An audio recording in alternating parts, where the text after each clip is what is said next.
Muy buenas tardes. Siguiendo con el programa, el doctor León de Meserville nos va a compartir las guías del manejo del reflujo gastroesofágico, el consenso centroamericano. Muchas gracias, qué dicha estar acá, gracias por la invitación. Creo que esto es una sesión almuerzo, en algún momento nos van a servir almuerzo. Después de la conferencia del doctor Wagner, para que ustedes lleguen adultos grandes, elásticos de cerebro y elásticos de su organismo, tienen que hacer cinco cosas, doctores y doctoras. 150 minutos de ejercicio a la semana, no negociables. 8 horas de sueño en las noches, no negociables. Dieta mediterránea, ojalá, bastante bien. Poco estrés y un grupo que los apoye, familia o amigos. Y la sexta podría ser evitar tomar algunos medicamentos que dañan o alteran la microbiota. Pero entre los 5, quizás lo que pesa más es la dieta, Y ya lo decía Hipócrates hace mucho tiempo, todo empieza en el colon. Todas las enfermedades empiezan en el colon, dijo Hipócrates 300 años antes de Cristo. Y dijo también, somos lo que comemos. Si quieren llegar a 100 años jugando y andando en bicicleta, hagan estas 5 cosas y una muy buena dieta. Es el mensaje que queremos. La otra es que siempre en microbiota es importante cada día estudiar más, porque vienen cosas muy novedosas, pero mantengamos siempre la microbiota sana y cuidémosla bastante. Entonces dice, ¿el almuerzo lo servirán? Entonces no sabes todavía, o seguimos ahí un poco con hambre, seguro. No sé cuál es la historia acá. Bueno, la idea es presentar acá un trabajo que hicimos en Centroamérica, que el primero lo hicimos en el año 2014, y esa es la lista. Rigoberto, ¿no sabe Rigoberto? No se ve. Aquí sí lo veo, pero ahora sí. Y esa es la lista de las personas que participamos en estas guías. Y ahí es importante que lo publicamos en la revista de gastroenterología, el acta gastroenterológica latinoamericana, que se edita en Argentina en el 2014. Es importante que, no sé, probablemente a ustedes les pase igual que en mi práctica. De 100 personas que llegan a mi oficina, ahora que hago solo práctica privada, ya me jubilé del Seguro Social, de esa práctica lo que veo más son las 3 siguientes patologías. 30% reflujo gastroesofágico, 30% síndrome intestino irritable y 30% enfermedad grasosa no alcohólica del hígado. Eso es lo que hace que me he mantenido a mis hijos, que los pude mandar a la escuela y al colegio, porque esa es la gente que llega a verme. Por lo tanto, es importante saber mucho de lo que son estas enfermedades. Y algún grupo de personas nos interesó hacer guías para que los pacientes de Centroamérica sean bien tratados por ustedes siguiendo guías de manejo. Mañana el doctor Pablo Navarro de Costa Rica va a presentar las que acabamos de terminar, que es las guías del manejo del síndrome intestino irritable. En estas guías que fueron publicadas hace 5 años, en el año 14, hay un personaje muy importante para Centroamérica, y es que estaba el doctor Saúl Velasco, por lo que me gustaría que se pusieran de pie y brindáramos 30 segundos de silencio en honor al doctor Velasco, que falleció hace 2 meses.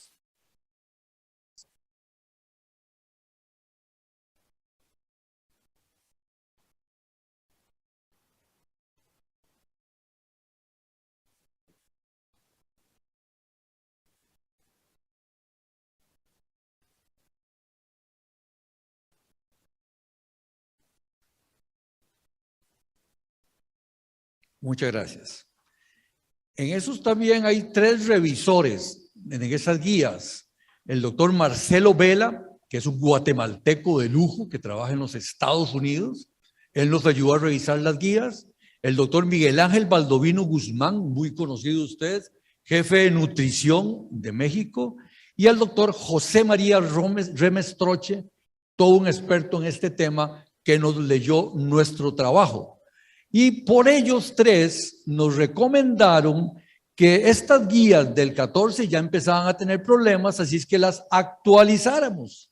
Y entonces hicimos una actualización de las guías en el año 2019, 5 años después. Esas son las personas que participaron y también la moderó la doctora Mariel Mejía Rivas de Nicaragua, que fue la que hizo la moderación de estas. Y es importante que en esta actualización, entonces, nos estudiamos bastante lo que había pasado en Porto y en León, que fueron 2 guías que se hicieron para nosotros tener recursos de apoyarnos en ella.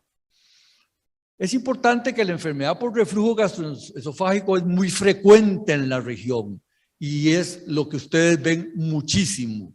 Y consideramos que las personas afectadas por esta enfermedad tenían 2 síntomas específicos: pirosis y regurgitación, que eran los datos más comunes en la región.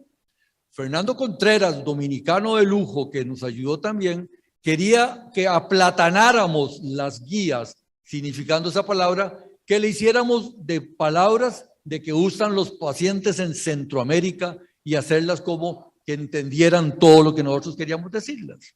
Y como lo dijo Ronnie Faz en su charla, 3 genotipos circulan en Centroamérica de esta enfermedad: la enfermedad erosiva, la no erosiva y el esófago de Barrett.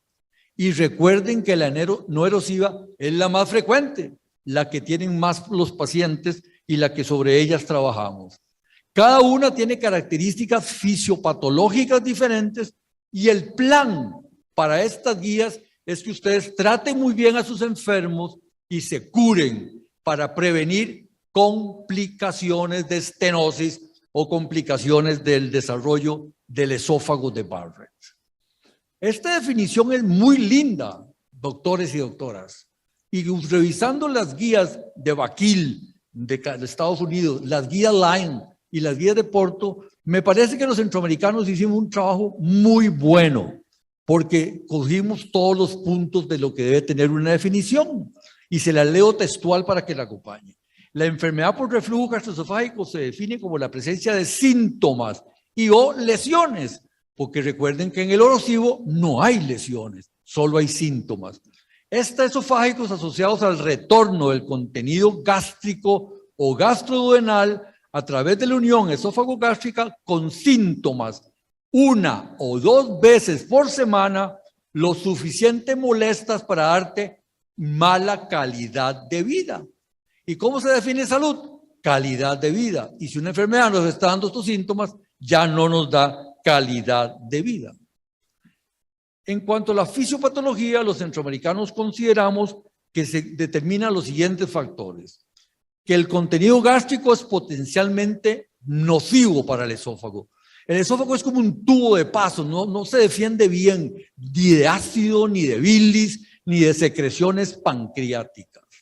También otra cosa sumamente importante, que es lo que es la barrera antirreflujo de la unión esófago-gástrica, cuyo fin es evitar que suban cosas al esófago. Es la que nos defiende bastante. Luego, que el esófago tenga mecanismos de que no se defienda mucho y no quite rápidamente lo que le sube, y fenómenos de hipersensibilidad. Pero los mecanismos que salen en las guías, y la gente de AstraZeneca y de Ave Biótica acá les van a mandar vía electrónica las guías a ustedes para que tengan todo el documento, porque lo que yo estoy dando es como partes más importantes, pero ellos les van a hacer llegar a ustedes estas guías. Entonces, factores superiores, tiene que ver con saliva, con alteración del inicio en la deglución. Y recuerden que el esófago puede que no aclare bien por una peristalsis fragmentada, por movimientos esofágicos ineficientes o porque no hay una buena peristalsis, una contractilidad adecuada. En cuanto a disfunción de la unión esófago-gástrica, puede ser que haya relajaciones transitorias del esfínter esofágico inferior o hipotensión de este esfínter. Puede también que haya cosas estructurales como la hernia hiatal, que no todos los pacientes con reflujo tienen hernia, ni todas las hernias van a tener reflujo gastrointestinal. O factores gástricos como el acid pocket o la bolsa ácida, un vaciamiento gástrico retardado por problemas de gastroparesia o de dispepsia funcional, que no me meto con ella porque ahí está Luis Aguilar Páez, que sabe mucho de eso y me puede decir cosas después, o un estado hipersecretor. Perdón. Entonces, los síntomas típicos, como lo llaman los pacientes en Centroamérica, es pirosis, que es la sensación de quemazón retroesternal que asciende del epigastrio hasta la faringe. La regurgitación, el retorno involuntario y sin esfuerzo del contenido gástrico hacia la boca, y otros síntomas que son de reflujo como dolor torácico no cardíaco, odinofagia, náuseas, hipo, salivación excesiva y eructos, que pueden ser otros datos de manifestación de enfermedad por reflujo esófago-gástrica. Y ojo, los síntomas atípicos y patológicos asociados a enfermedad por reflujo. Ahí está la lista y ustedes pueden ver que si ustedes tienen esos síntomas como tos, erosiones dentales, sinusitis o asma, si el paciente tiene síntomas de pirosis o de regurgitación, entonces sí podrían estas manifestaciones ser debidas a reflujo. Pero si no tienen manifestaciones de pirosis o de regurgitación, probablemente hay que buscar otras causas que expliquen esa sintomatología. Prevalencia, eso fue lo que más nos costó encontrar en la región de Latinoamérica y o Centroamérica, donde no se publica ni se investiga tanto como el Valle del Bronx, donde vive el doctor Wagner y que investigan mucho en esos hospitales. Hay un trabajo en el 16 de prevalencia de ERGE en Latinoamérica, que fue en Argentina, Brasil y México, donde dice Olmos que está entre 11.9 y 31.3 la prevalencia de enfermedad por reflujo.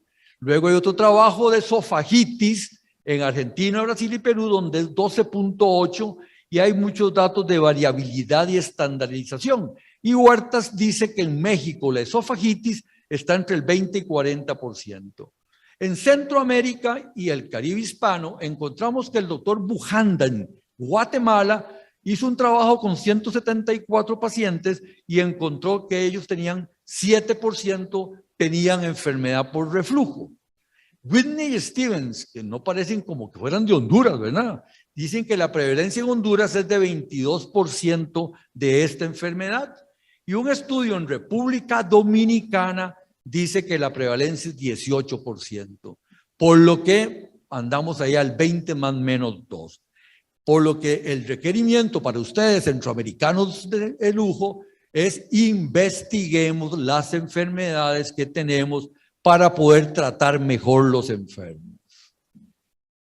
Es importante que el diagnóstico históricamente es un diagnóstico sintomático. Los pacientes llegan a los lugares de consulta con pirosis y regurgitación y es importante que aparecen consensos nuevos como el de Porto y León que van a hacer cambiar cómo va haciendo los diagnósticos.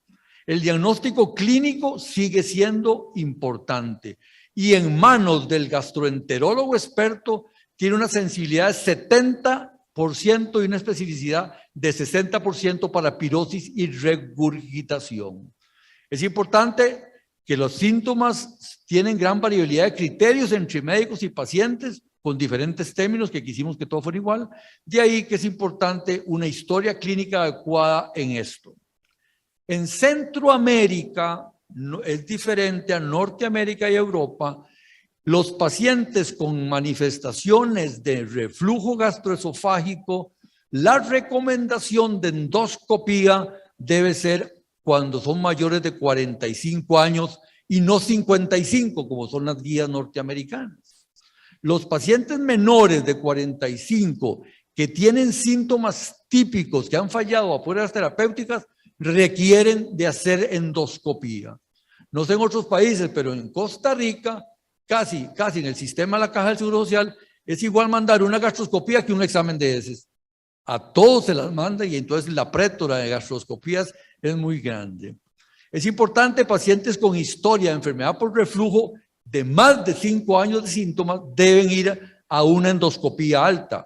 Por supuesto, dicen los centroamericanos que estos son los síntomas de alarma para ir a una endoscopía: pérdida de peso involuntaria, disfagia o dinofagia, anemia o sangrado intestinal alto. Y ojo, en hombres caucásicos, obesos, 55 años, fumadores, eso apunta hacia Barrett. Y recuerden que Barrett es peligro. Y entonces los síntomas persistentes sugestivos de ERGE, cuando hay esofagitis A o B de la clasificación de Los Ángeles, en ausencia de Barrett o estenosis, cuando hay síntomas atípicos, cuando uno va a querer mandar al paciente a cirugía antirreflujo o hay síntomas recurrentes, lo ideal es pH-metría previa y o cápsula Bravo, que creo que en Panamá hacen cápsula Bravo, pero no sé si la harán en otros países de Centroamérica, o la pH-metría de impedancia sin inhibidores de bomba de protones. Tal como lo decía Ronnie Fass en su charla, Lyon, el consenso de Lyon, donde se reunieron los expertos europeos, eliminó como de enfermedad por reflujo la esofagitis erosiva A y B. Ellos consideran que hay enfermedad por reflujo si tenés esofagitis erosiva C y D. Sin embargo, en nuestra opinión, después de revisar esas guías, quisimos que todavía A y B se considere como esofagitis erosiva secundaria al reflujo gastroesofágico. En cuando el esófago tiene esofagitis erosiva, C o D, clasificación de Los Ángeles o Barrett o estenosis, hay que hacer pH-metría de impedancia con doble medio de contraste. Inhibidor de bomba de protones doble. La interpretación del monitoreo pH en endoscopía digestiva superior, pH-metría esofágica con o sin inhibidores de bomba de protones. Si hay reflujo patológico, esofagitis grado C o D, y o estenosis y o Barrett, y si hay más de tiempo de exposición al ácido de 6%, esos pacientes tienen que tener control y seguimiento en tratamiento con monitoreos de pH. Si el paciente tiene esófago normal o si tiene esofagitis grado A o B y el tiempo de exposición a ácidos menos de 4, considerar evidencias de otro tipo y valorar lo que es la impedancia y la resonancia, vale.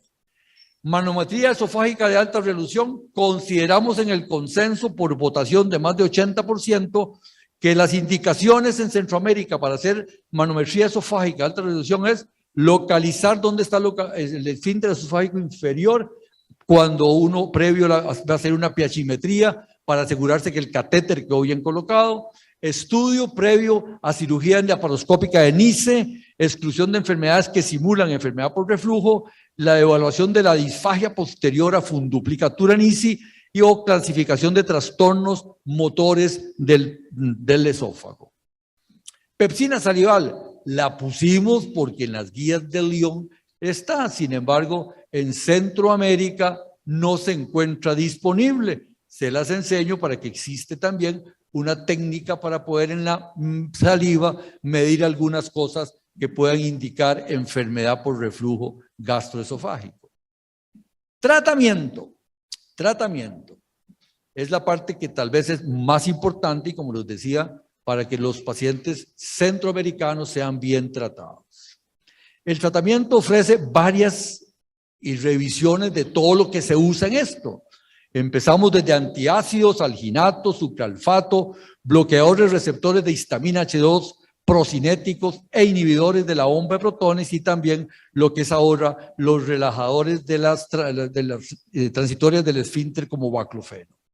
Antiácidos y alginatos es como por si ustedes tienen acidez por un ratito, que hoy fueron a cenar, una copita de vino tinto, camarones a la mantequilla, postre de chocolate, no cuidaron la microbiota, no comieron vegetales y están en la noche con un poco de ácido. Ahí sí pueden tomar ustedes 8 antiácidos de contacto que le pueden mejorar. Ninguno de estos antiácidos de contacto quita la esofagitis erosiva, solo quita síntomas discretos o leves de enfermedad por reflujo. Sucralfato es el único medicamento no absorbible que tiene estudios controlados contra placebo y es de la indicación para la acidez de la embarazada, para asegurarnos que no se absorba y que sea seguro para ella. De ahí que es importante que controlándolo con placebo, el sucralfato eliminó síntomas de lo que es el reflujo leve, discreto, poquito, y especialmente el de la mujer embarazada, ya que no tiene eventos adversos maternos o fetales. Bloqueadores H2, como lo dijo Ronnie Fass en su conferencia, los usábamos cuando no habían inhibidores del hombre protones. En la actualidad, decimos los centroamericanos reunidos ahí por consenso que no se deberían usar. Nunca en esofagitis C y D podría utilizarse en algunas veces en A y B. Sin embargo, como lo decía el doctor Fass, rápidamente estos medicamentos hacen taquifilaxia y a los 7 días dejan de funcionar. Ya no son efectivos. Por lo tanto, el inhibidor de bomba de protones, bloqueadores H2, tienen muy poca acción para esta enfermedad. Existe aquel concepto de la fuga ácida nocturna, FAN, y en pacientes que están tomando para inhibidores de bomba de protones por algún tiempo, durante la noche pueden hacer a veces por algunas horas disminuciones del pH menos de 4. Y en esos casos hubo aquella idea de quedar inhibidor de bomba de protones en la mañana y dar bloqueadores H2 en las noches para eso que es el FAN. Sin embargo, ningún trabajo ha demostrado que eso funcione. Y pareciera más bien aquello que dice medicina basada en ocurrencias y no medicina basada en evidencias. Por lo que uno utilizaría estos medicamentos, según el consenso centroamericano, cuando no puedan tomarse inhibidores de la bomba de protones. Es decir, o les dio alergia o no los toleran. Entonces uno ya, esos no son medicamentos que el paciente pueda disponer, sino que les puede dar bloqueadores de H2 y el que se utiliza en Centroamérica se llama ranitidina a dosis de 300 miligramos hora sueño. Procinéticos. Levosulpiride, metoclopramida, domperidona, no le vimos ningún uso para el paciente con reflujo, excepto si tienen asociado gastroparesia o dispepsia funcional. Sería la única indicación de dar prokinéticos por consenso y el 80% de acuerdo de los centroamericanos dijimos esto. Solo si hay gastroparesia den procinéticos. ¿Han oído ustedes hablar hoy mucho de los PCABs, y que es las letras en inglés de PCAB, y lo dijo Ronnie Fass? Estos medicamentos, los PCABs, están solo en el oeste asiático, Japón, Corea y esa zona de ahí. Todavía no existen en América ni la FDA los ha aprobado. Los PCAB uno de ellos se llama vonoprazan, y en la bomba de protones bloquea potasio, no la TPasa. Es reversible y esto será el inhibidor de la bomba de protones que va a sustituir a Nexium seguro, porque va a ser mucho mejor en el bloqueo del ácido durante más de 16 horas al día. Vonoprazan vendrá para futuro y el que lo traiga a América, los visitadores y representantes médicos van a andar en Mercedes-Benz X7.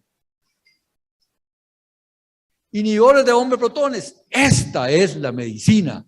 Y el doctor William Otero de Colombia dice, este es el tratamiento para esta enfermedad, no hay otros más.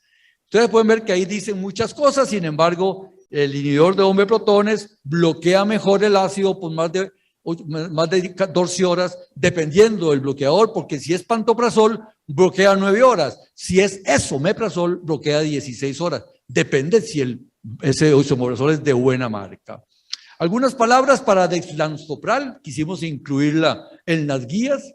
En Costa Rica en ese momento no circulaba y ahora circula, que es otro inhibidor de la bomba de protones, un isómero del lansopral.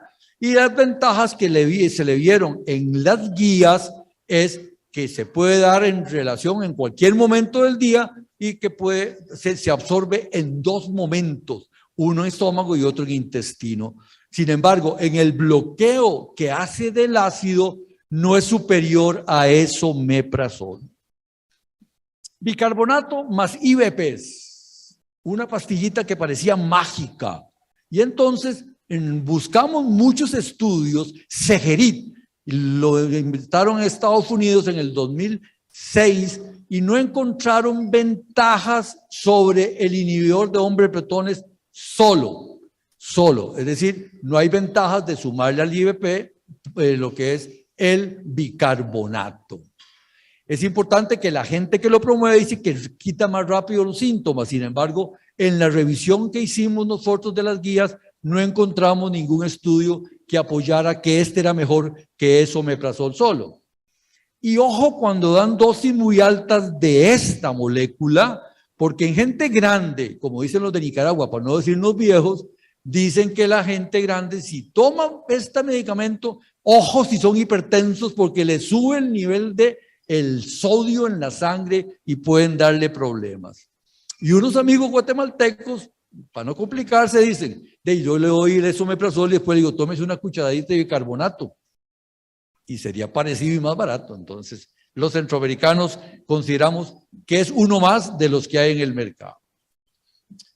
Las dosis que nosotros recomendamos a los doctores que utilizan estas medicinas es, digamos, de omeprazol y rabeprazol, que es la presentación de 20 miligramos. Ya rabeprazol no está en el mercado, solo omeprazol y todavía se hace. El lansoprazol de 30, pantoprazol y o esomeprazol de 40 o el dexlansoprazol de 30. Si tenés un NERD o un reflujo no erosivo, la indicación son 4 semanas de tratamiento. Y luego sigue on demand. Como dijo el doctor Faz, ¿qué significa on demand? Que el paciente lo vuelva a tomar cuando tiene síntomas a la dosis que usaba y por el tiempo que le sirvió.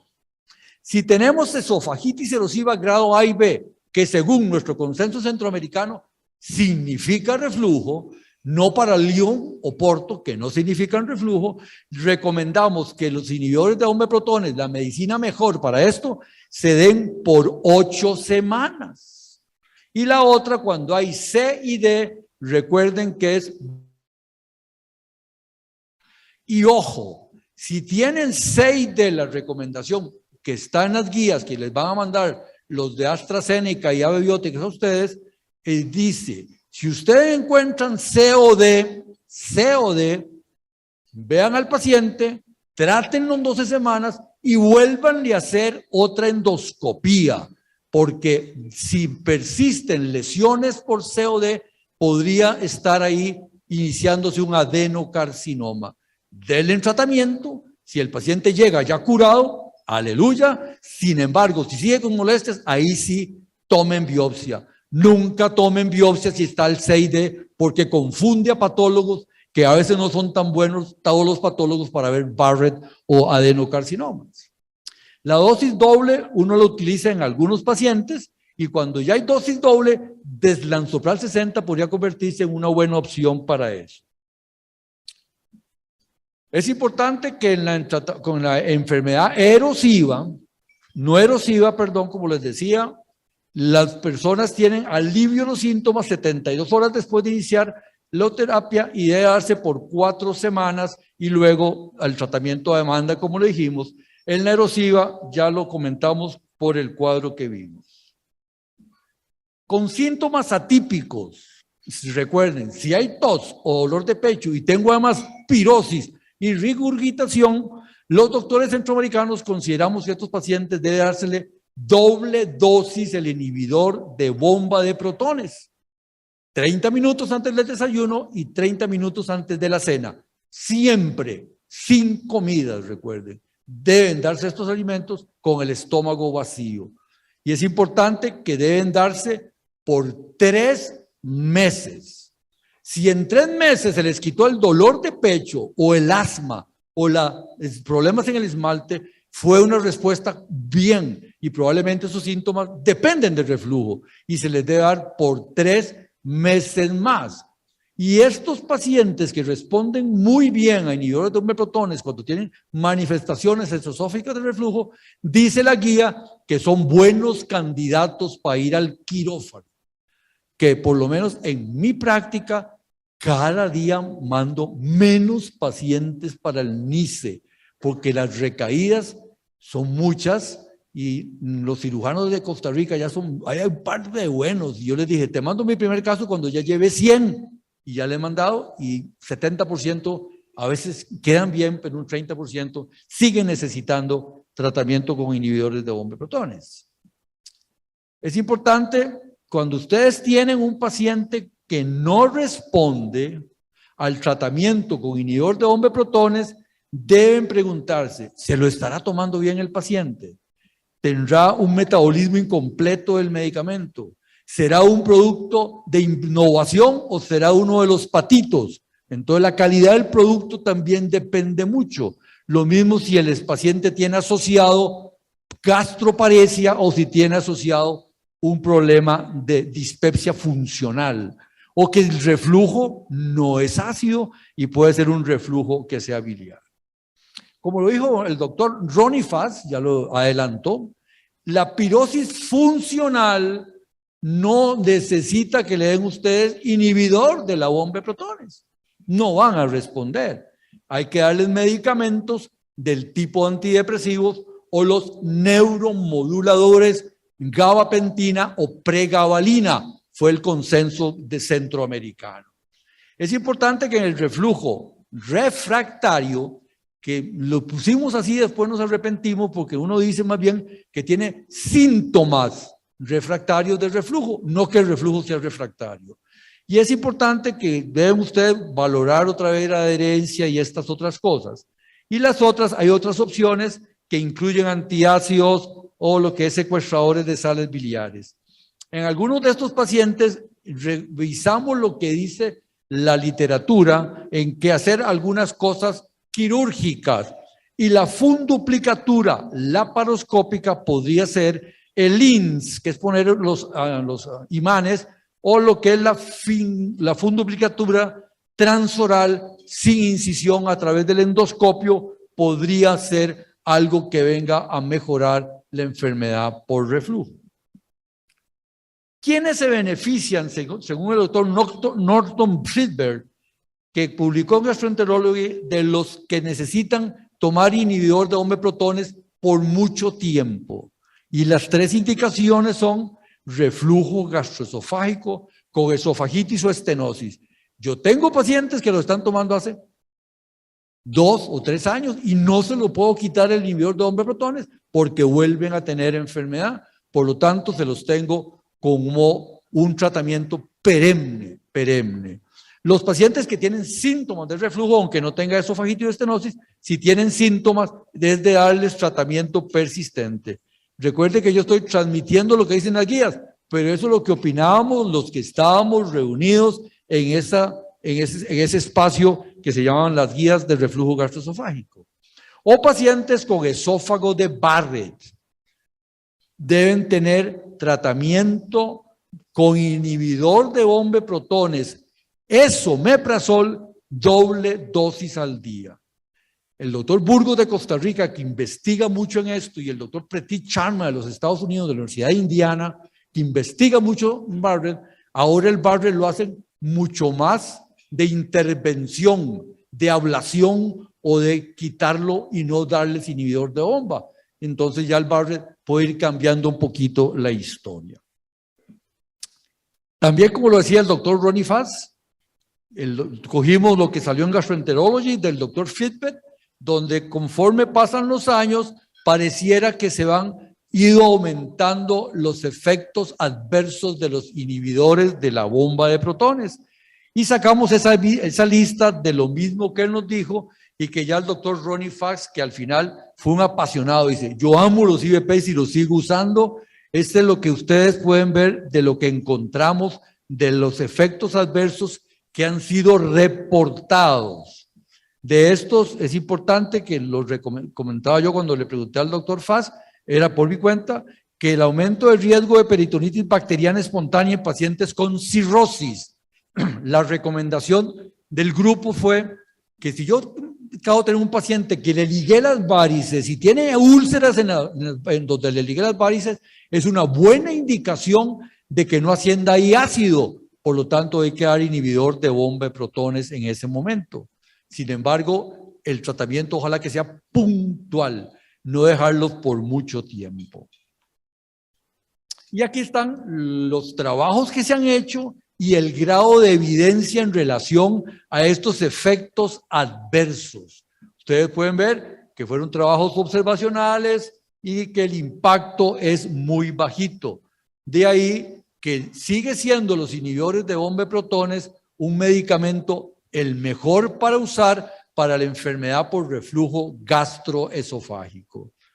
En la actualidad, el doctor Valdovinos produce mucha información, el doctor Francisco Warner produce mucha información de que los inhibidores de la bomba de protones están entre los 3 medicamentos que más alteran la microbiota.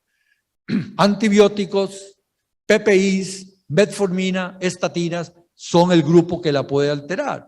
Entonces, el doctor Faz lo dijo clarito en su presentación, que como está la evidencia del Colegio Americano de Gastroenterólogos, todavía no se recomienda el uso de probióticos cuando uno da inhibidores de la bomba de protones, contrario a cuando uno da antibióticos. Y si no lo digo, tengo que don Francisco me vuelve los ojos y me enjacha, como decimos en Costa Rica, que si yo voy a dar antibióticos, siempre tengo que dar probióticos con estudios que están en las guías de don Francisco y ustedes los pueden ver ahí. Rhamnosus gygi o Lactobacillus reuteri, siempre. ¿Cuánto darlo? El doble de lo que uno utilice el antibiótico. Si el Helicobacter pylori se erradica ahora con 14 días, demos probióticos por 28 días. Pero eso es un consenso, acuérdense. Es importante en poblaciones especiales de qué medicamentos usar. Y en las embarazadas, que es la población más especial, había un poquito de categoría C para omeprazol y los otros inhibidores tienen categoría B. Sin embargo, se evaluaron muchísimos estudios de teratogenicidad en diferentes publicaciones y se encontró que son seguros en el embarazo y que se dan por periodos muy cortos. Y ya para finalizar, neuromoduladores. Es importante que hay 4 clases de medicamentos utilizados en la enfermedad por reflujo y dolor abdominal que pertenecen a los grupos de antidepresivos tricíclicos, inhibidores selectivos de la recaptación de serotonina, inhibidores de la recaptación de serotonina noradrenalina y antidepresivos serotoninérgicos. Y la mirtazapina empieza a tener un nicho en este tipo de pacientes que tienen síntomas refractarios de enfermedad por reflujo. Eso es lo que quería decirles de resumen de que son las guías centroamericanas de lo que es la enfermedad por reflujo, actualizadas en el 19, y que cuando ya las íbamos a publicar en la Revista Mexicana de Gastroenterología, llegó COVID y atrasó una serie de cosas. De nuevo, tortuga baula en Costa Rica, cada día vienen menos a desovar. Les recuerdo que si ustedes usan mucho plástico, pajillas, y eso llega al mar, ellas empiezan a perderse y a morirse por contaminación que estamos haciendo las personas humanas. Si hay alguna pregunta en relación a consenso, con mucho gusto, y si no, sigan aprovechando el almuerzo. José, ¿algo? ¿Está atorado? Ok.